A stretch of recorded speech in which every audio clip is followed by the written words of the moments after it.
Nietzsche and self-overcoming.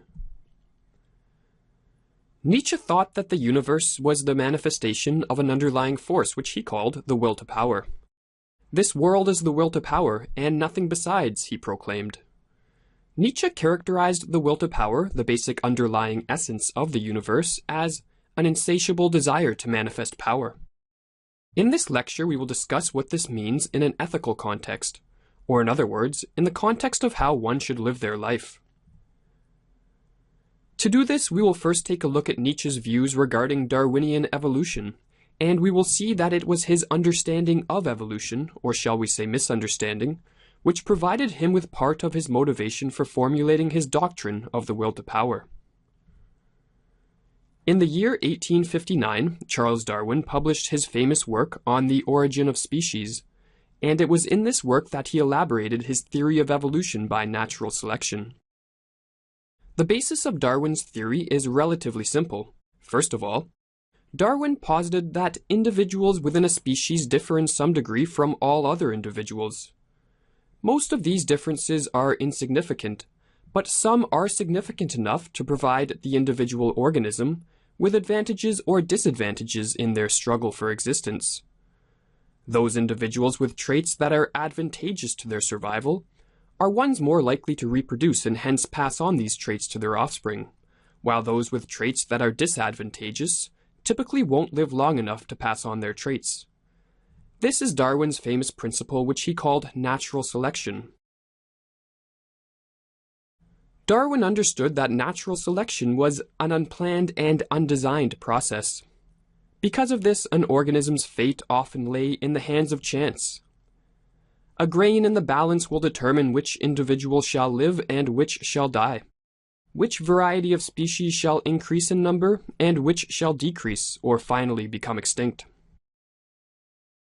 Darwin posited natural selection as being an undesigned process. However, he was unsure of whether there might be an overarching goal or purpose to the process of evolution, some ultimate end all life was moving toward, and he never made any clear statement affirming or denying such an idea.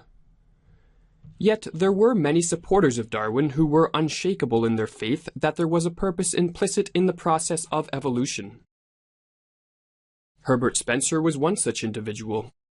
He was a prominent advocate of evolution in the 19th century. Spencer coined the well-known phrase survival of the fittest and popularized the term evolution, a term which Darwin had used only sparingly. In the words of the historian of biology, Peter Bowler, Spencer advocated a system of cosmic progress, which included a theory of the inevitable evolution of life toward higher forms. Spencer thought that implicit in evolution was a goal.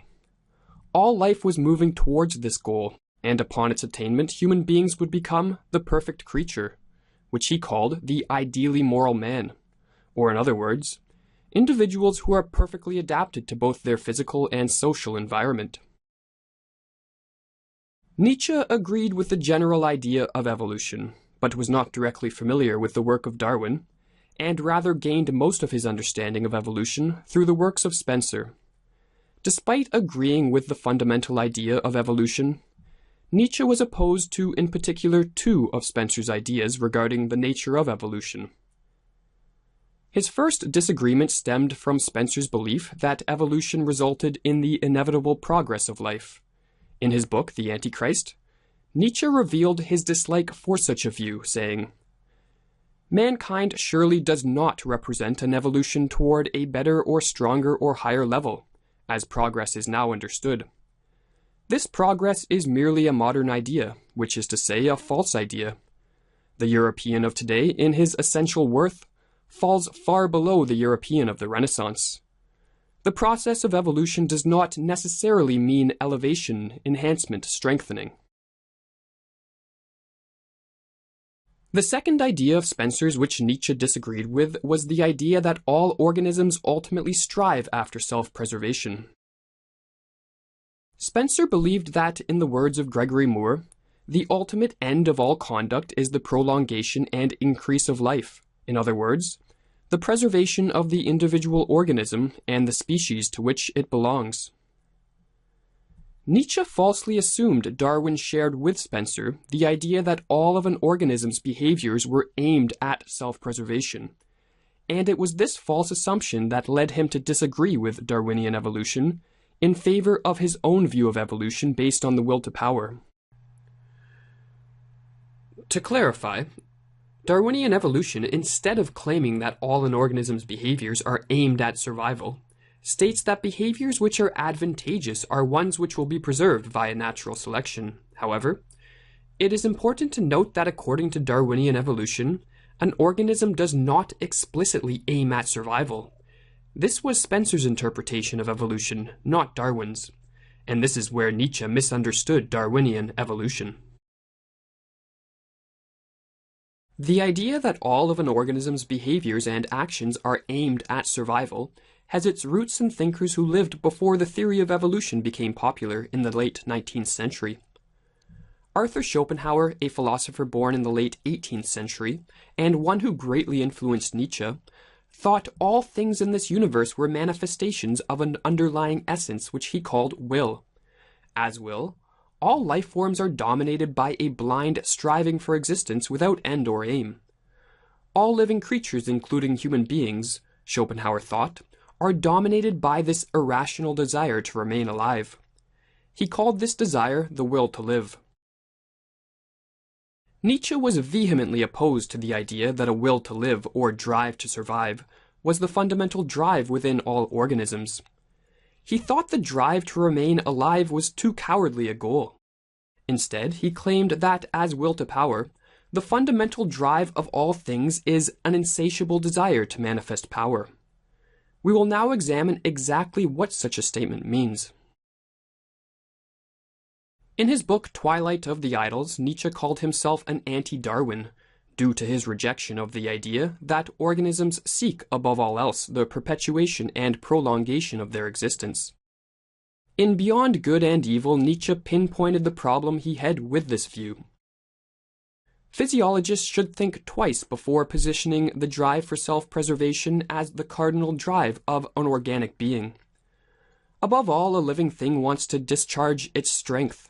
Life itself is will to power. Self-preservation is only one of the indirect and most infrequent consequences of this. As will to power, the ultimate end of all living things is growth. Nietzsche expressed this idea in a number of passages. It can be shown that every living thing does everything it can not to preserve itself, but to become more. In another passage, he reiterates this idea. To have and to want to have more, growth, in one word, that is life itself. To say that as will to power all things have an insatiable desire to manifest power, is to say that they have an insatiable desire for unending growth. With this idea in mind, we will proceed to consider how Nietzsche thought that we could maximize our own growth as human beings, and therefore synchronize ourselves with the essence of the universe. In order to grow and expand and thus fulfill the fundamental desire of life itself, Nietzsche thought it was first necessary to desire something. An individual who sits around without a care in the world is an individual who will remain stagnant. One must need to be strong, Nietzsche tells us, otherwise one will never become strong. He therefore believed that an individual must set a lofty goal that they desire to attain above anything else. As Nietzsche put it, that something is 100 times more important than the question of whether we feel well or not, basic instinct of all strong natures. In sum, that we have a goal for which one does not hesitate to risk every danger, to take upon oneself whatever is bad and worst, the great passion. When one sets a lofty goal and strives with all their might to attain this goal, they inevitably encounter resistances. These resistances, Nietzsche maintains, are not painful annoyances, but instead are necessary for growth to occur. Pain, suffering, and being thwarted in one's attempt to accomplish a goal are the necessary preconditions for growth and hence an increase in one's power. Human beings do not seek pleasure and avoid displeasure, Nietzsche explained. What human beings want, whatever the smallest organism wants, is an increase of power. Driven by that will, they seek resistance. They need something that opposes it. Displeasure, as an obstacle to their will to power, is therefore a normal fact. Human beings do not avoid it, they are rather in continual need of it. It is by overcoming the resistances which stand in the way of attaining a great passion that an individual fulfills the basic desire of all life, that being growth.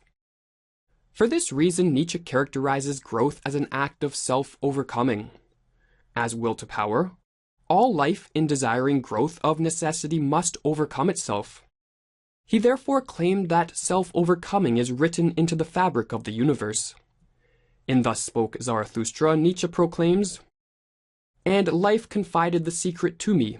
Behold, it said, I am that which must always overcome itself." In conceiving the world as will to power, Nietzsche thought an individual could have access to a powerful motivating force. In the end, Nietzsche thought, all that matters in life is how much one has grown and overcome their previous limitations, as this determines how powerful one is, and in turn determines one's worth as a human being. All men are not equal, thought Nietzsche. The powerful individual, the one who is devoted to self-overcoming, is the most valuable. He said, "What determines your rank is the quanta of power you are. The rest is cowardice." It is important to note that Nietzsche didn't think the ideally powerful individual was a physically strong individual, or even an individual with power over others. Psychological and spiritual strength represents the ultimate power, he thought, and it matters more that one has power over one's own self rather than power over others. And in order to achieve power over one's own self, Nietzsche thought it necessary to set a lofty goal and strive with all one's might to achieve such a goal. In doing so, an individual will live a life of self-overcoming, and thus fulfill one's purpose as a manifestation of the will to power.